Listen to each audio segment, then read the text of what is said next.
Field 5. Pedersen first. Gant.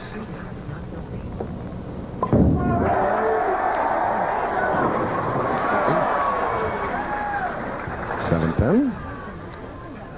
Pretty good opening shot for Randy. He's really worked on his vertical movement. He's trying to stay down in that second to last step and into the slide. As you see, he's pretty consistent all week long, right around the top. And if he can maintain that type of form, Chris, he keeps the ball in the pocket, and his striking ability is wonderful.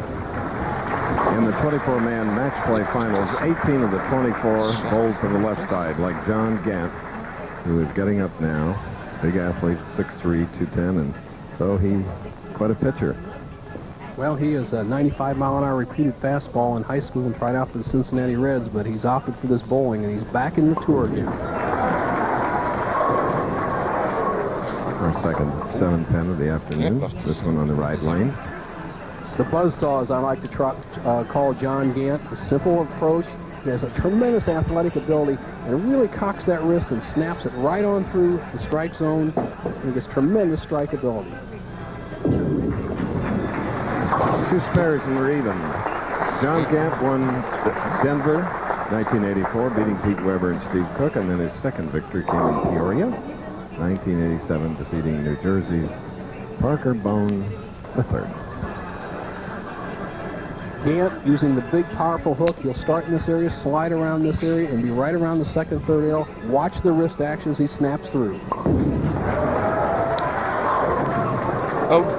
Third, 7. Chris, that's all I saw yesterday. The pocket is very accessible for the left-handers and the right-handers, but the 7-pin is the key. Now watch the second pin on the left-hand part of your screen, the 4-pin. Watch it just leap around the 7. An excellent angle of attack by Gant. The 4 just nicks says 7, but doesn't take it out. If they can carry that, they can shoot some big numbers. The man for whom the tournament is named, Johnny Petraglia, finished 20th this week.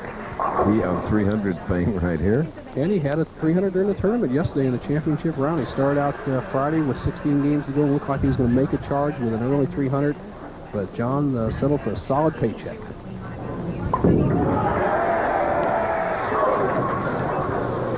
There were 13 300 this week here. Randy Pedersen, a proven winner on the tour, a very simple contemporary style. He's a great athlete, has a good push away. It's 6 feet 2 inches tall, everything in good position. Watch the pivot step as he drives through. And the key for Randy is see how steady he kept his head through that lifting area, and that's the key for him doing well. He won last year in Mechanicsburg, Pennsylvania. His 10th title, his first, we remember it well, though, the A.C. Delco Classic in Union City, California. Started from number 5, where he's starting today when he won men. Randy, pretty conventional style. He's going to be playing the track area of the lane, and that's right around the third arrow. Randy's going to walk in this area, a nice smooth lift, and watch how he tries to keep his head locked on the target and keep that 6 foot 2 inch frame nice and low.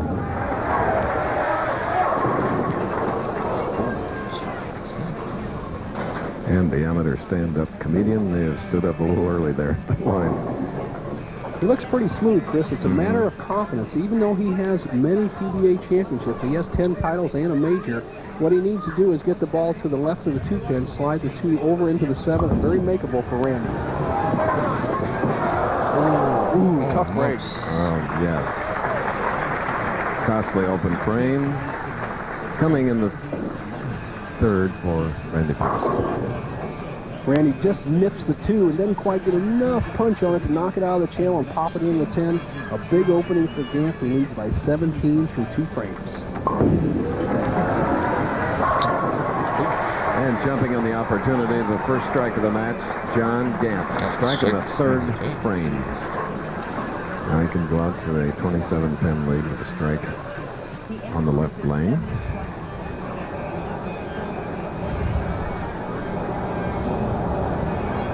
Gant with the full grip just sticks the tips of his fingers in there, has tremendous wrist action. He gets that ball down in the whip zone, snaps it through. Great strike power. So now we'll test this split-making ability of 137 of John Gant. Well, you have to hit the head pin in order to strike. The 137, get the ball to the to the edge of the head pin and drive the head pin into the 7. Gant with that big hook may have a little trouble crossing the center of the lane and controlling it. So, with that open thing, things get much tighter, like only 3 pins. Not too far down the road here in New Jersey from Carolina Lanes is Princeton University, and throughout the day we'll spotlight its proprietor's wife, very talented Lenny Livingston, her husband Lee, of course, gracious host this for the 5th year for this event, which we've enjoyed televising. And it's good to have Randy, who has a great sense of humor and can concentrate when he needs to. And right now is the time, because after an open frame, he's shooting in the 4th, trails by 3.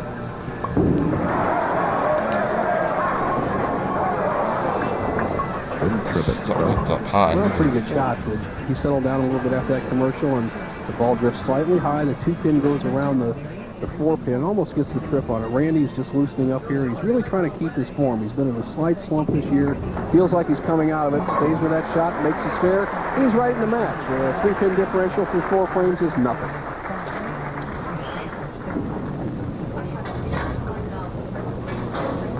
Winner of this game will meet Bob Belmont, then Billy Myers Jr.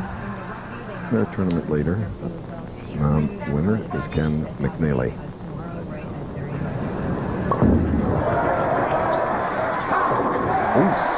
Took 5 frames for Randy. Get that initial strike.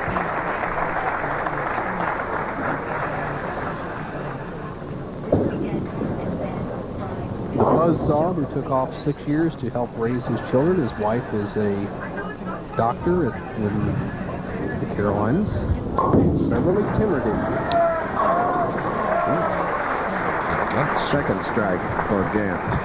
Next Saturday at 3, 2 Central, ABC Sports heads next door to the Empire State. Your favorite bowlers, including Walter Ray Williams Jr., shoot it out at the Bud Light Championship. Now that's live from Long Island next Saturday here on ABC Sports. And Monticelli's defending champion, and will be in an arena setting. That's exciting. Now, Gant a chance to take a 13-pin lead, 6 frames. State of New York University at Stony Brook. Stony Brook University, where telecasting sites will be. So with that double, 13-pin lead by Gant. Randy can cut it back to 3 with a strike here.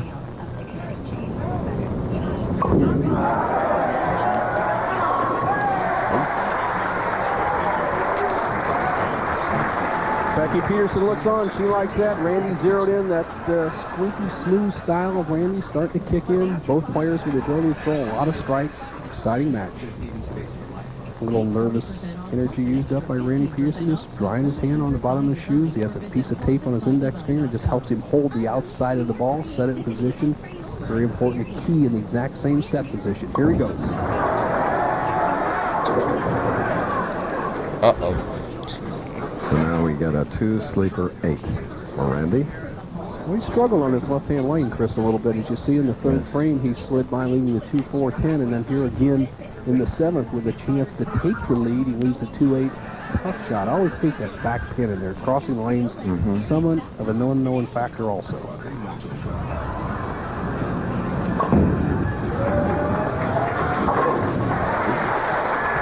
Took care of that mirror-like look of the 2 and the 8. Randy Pedersen, 5 pins separating the pros. We'll be back.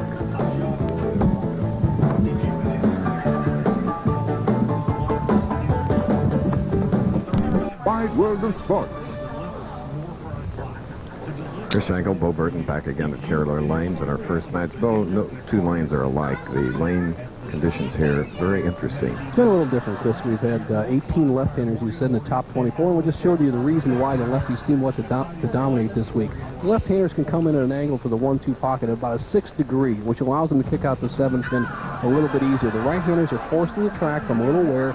They come in at about a 4-degree angle, and over a period of 42 games, Chris, that's been the difference in the tournament. We have 4 southpaws in the top 5.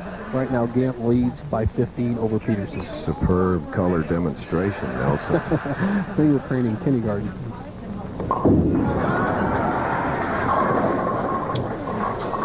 Just up high off the 6 pin. couldn't get them all. Right now, through 5 frames, John Gant 94 in the 5th. If he spares, he'll have 114 in the 6th. Both players on a spare. Gant will have a scant 4-pin lead with 3 to go. He nails the 6 pin. This fellow, Chris, I thought had as much potential to be a dominant left-hander on the tour when he came out. He has a great natural ability, a tremendous revolution on the bowling ball, athletic ability, and obviously he decided to quit and stay off the tour for a while, and now he's on a comeback trail. Children now are 7 and 14 years of age. So he can get out here. His wife in an emergency room physician.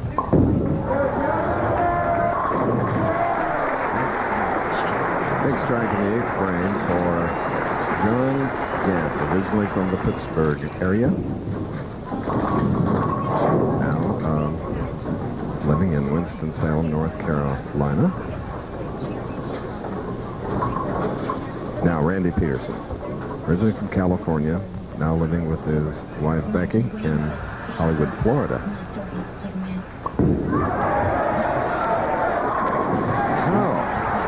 Here's Nelson.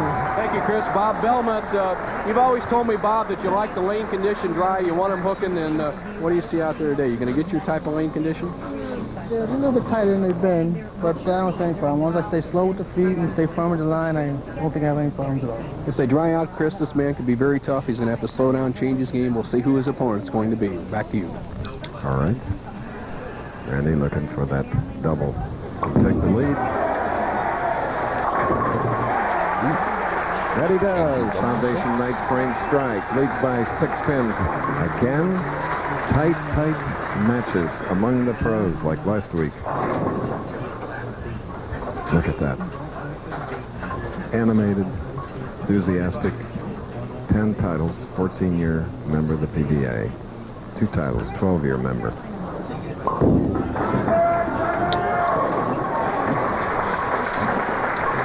Doubling too, keeping it close. Tonight on ABC, hey, Clint Eastwood and Clyde Starr in Any Which Way You Can, the ABC family movie.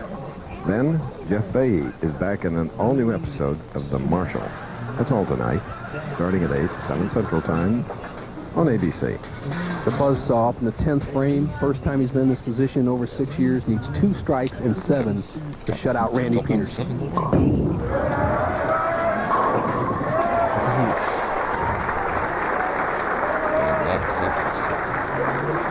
Now, after getting the first strike, it goes down to 1 strike and 7. The second ball in the 10th, the key shot. I'll tell you what, it behooves him to get this strike. Randy Pedersen known for his ability to win games in the 10th frame. Here we go.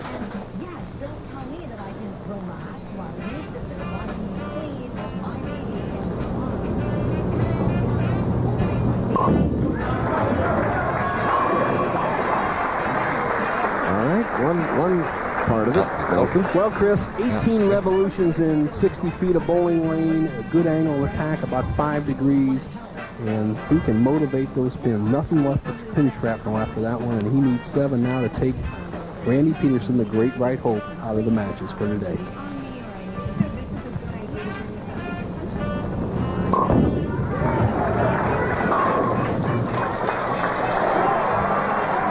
Nelson. A handshake. Symbolic of victory. 224 for John Gant. Perspiring. Pressure on. Pedersen's back, though. He's acquitted himself well today. The lane conditions were very tough for righties all week long. Randy's got to be proud of himself and take that good, solid paycheck. We'll give you the final score when we return. That was a good match. But to remind you that this ABC Sports presentation of Professional Bowlers